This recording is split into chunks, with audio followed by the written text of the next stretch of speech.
Hello students, class 7 social science में अब हम लोग अपनी पढ़ाई शुरू करते हैं। सोशल साइंस सब्जेक्ट में हम आपको हिस्ट्री का 3rd चैप्टर करा रहे थे, जिसका नाम था सल्तनत का विस्तार। इसमें हम आपको अलाउद्दीन खिलजी के बारे में पढ़ा रहे थे। चलिए उसी को हम लोग आगे अपना कंटिन्यू करते हैं। हाँ, तो बच्चों, हमने आपको अलाउद्दीन खिलजी के बारे में, उसके साम्राज्य विस्तार के बारे में बताया था कि किस प्रकार उसने अपनी सेना को सुसंगठित करके राज्यों पर विजय प्राप्त की और दक्षिण के राज्यों को उसने अपनी अधीनता स्वीकार करके इस शर्त पर छोड़ दिया था कि वो सुल्तान को कर देते रहेंगे। उसके बाद उसने अपनी कृषि नीति में सुधार किया था, जिसके बारे में मैंने आपको बताया था कि उसने ज़मीन की सही नाप करवाई और कर को रुपयों के बदले, मतलब रुपए नहीं, उस समय जो भी चलता था मुद्रा, उसके बदले में अनाज के रूप में वसूलना शुरू किया। इसके साथ साथ उसने अपने बाजार नियंत्रण की नीति भी लागू की।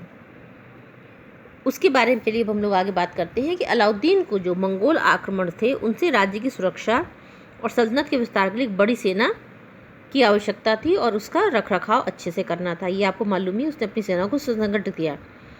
इन सैनिकों को उनकी ज़रूरत के अनुसार वेतन देने में जो राजकोष था, यानी कि राज्य का धन खजाना खाली हो जाता था, इसलिए उसने कम ही वेतन में कम ही पैसा दे करके सैनिकों का खर्च चलाने के लिए बाजार नियंत्रण लागू किया। इस बाजार नियंत्रण के अंतर्गत उसने जो भी रोज की आवश्यकता की वस्तुएं होती हैं, जो सभी लोगों को ज़रूरत पड़ती है रोज़, उनके दाम निश्चित कर दिए। क्यों निश्चित कर दिए? जिससे कि जो सैनिक निश्चित वेतन पाते हैं और जिनका कि वेतन उसको कम वेतन दे रहा है, वो उन निश्चित दामों से, कम ही दामों से सामान खरीदकर अपना रोज का जीवन निर्वाह कर सकें और उनको किसी प्रकार की परेशानी ना हो। इस प्रकार से उसने बाजार में वस्तुओं के मूल्य निर्धारित कर दिए और उस मूल्य पर सामान बेचना दुकानदारों के लिए अनिवार्य होता था। इसकी देखरेख के लिए उसके गुप्तचर घूमा करते थे और अगर कोई व्यक्ति इन चीज़ों का पालन नहीं करता था तो उसको दंड दिया जाता था। बाजार व्यवस्था की सफलता के लिए उसने कुशल ईमानदार कर्मचारी नियुक्त किए थे, जिन कर्मचारियों का प्रमुख शहना या अधीक्षक कहलाता था। ये व्यापारियों पर नियंत्रण रखता था और दुकानदारों को बाजार के नियमों का पालन करना पड़ता था। इसी के साथ साथ बच्चों, तुम लोग ये भी जान लो कि यदि कोई दुकानदार वस्तुओं की कीमत अधिक ले लेता था, दाम अधिक ले लेता था, या नाप तौल में कोई गड़बड़ी करता था, कम देता था, तो अलाउद्दीन उसको कठोर दंड देता था। बाजार के भाव और सामान पर निगरानी रखने के लिए उसके गुप्तचर होते थे, जो कि दिन रात बाजार की व्यवस्था को दुरुस्त करने के लिए उस पर निगरानी रखते थे और प्रतिदिन बाजार की पूर्ण सूचना सुल्तान को देते थे।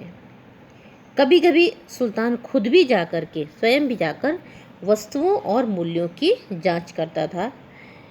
इसका परिणाम ये हुआ था कि दुकानदार वस्तुओं को अधिक मूल्य पर लेने का साहस, मतलब अधिक मूल्य पर बेचने का हिम्मत नहीं जुटा पाते थे। कुशल बाजार नियंत्रण के लिए सरकारी गोदाम भी स्थापित किए गए थे। सरकारी गोदाम का मतलब है कि सीधे सरकार के गोदाम में वस्तुओं की आपूर्ति हो जाती थी, जिसका ज़रूरत पड़ने पर, जैसे कि अकाल पड़ने के समय में, गोदाम से खाद्यान्न को निकाल करके मार्केट में उसकी आपूर्ति की जाती थी। अलाउद्दीन खिलजी पहला शासक था जिसने सार्वजनिक वितरण प्रणाली की शुरुआत की। सार्वजनिक वितरण प्रणाली बच्चों, आप लोग बता दें, जो राशन की व्यवस्था होती है उसको कहते हैं, जहाँ पर तुम लोगों ने देखा होगा कि सरकार की ओर से सरकारी दुकानें खुली होती हैं, जहाँ से कम कीमत पर कम आय वाले लोगों को अनाज दिया जाता है। ये कहलाता है सार्वजनिक वितरण प्रणाली। वर्तमान समय में मूल्य नियंत्रण और बाजार प्रबंध के लिए क्या व्यवस्था है, तो आप लोग देखेंगे कि आजकल भी सरकार की ओर से न्यूनतम मूल्य निर्धारित किया जाता है और सार्वजनिक वितरण प्रणाली की व्यवस्था है, जिसमें लोगों को कार्ड बनाकर जो अनिवार्य राशन होता है वो सरकार की ओर से कम कीमत पर गरीब लोगों को उपलब्ध कराया जाता है। अब आइए हम लोग इसके समय के साहित्य और कला के बारे में पढ़ते हैं। अलाउद्दीन खिलजी के समय एक प्रसिद्ध विद्वान अमीर खुसरो और बरनी थे जो कि उसके दरबार में रहते थे और ये लोगों को उसका दरबारी संरक्षण प्राप्त था। अमीर खुसरो अपनी पहेलियों, दोहों और कव्वालियों के लिए प्रसिद्ध हैं। अलाउद्दीन, इसमें नीचे देखिए आपको एक इमारत दिख रही है। ये दिल्ली में एक विशाल टैंक बनवाया गया था जिसे कहते थे हौज खास के नाम से जाना जाता था। और उसी के नीचे एक और देखिए, उसमें दिल्ली में 1000 खंभा का महल का भी निर्माण कराया था। और नीचे आप लोग देखिए एक और इमारत है जिसका कि नाम है अलाई दरवाज़ा। यह कुतुब मीनार के पास बनी है। इसको अलाउद्दीन ने दिल्ली में कुतुब मीनार के पास कुव्वतुल इस्लाम मस्जिद के द्वार के रूप में बनवाया था। इसका नाम इसी के नाम पर अलाई दरवाज़ा रखा गया था। अब आप लोगों को बच्चों हम इसका एक पहेली इसमें एक दिखाते हैं, लिखी हुई है।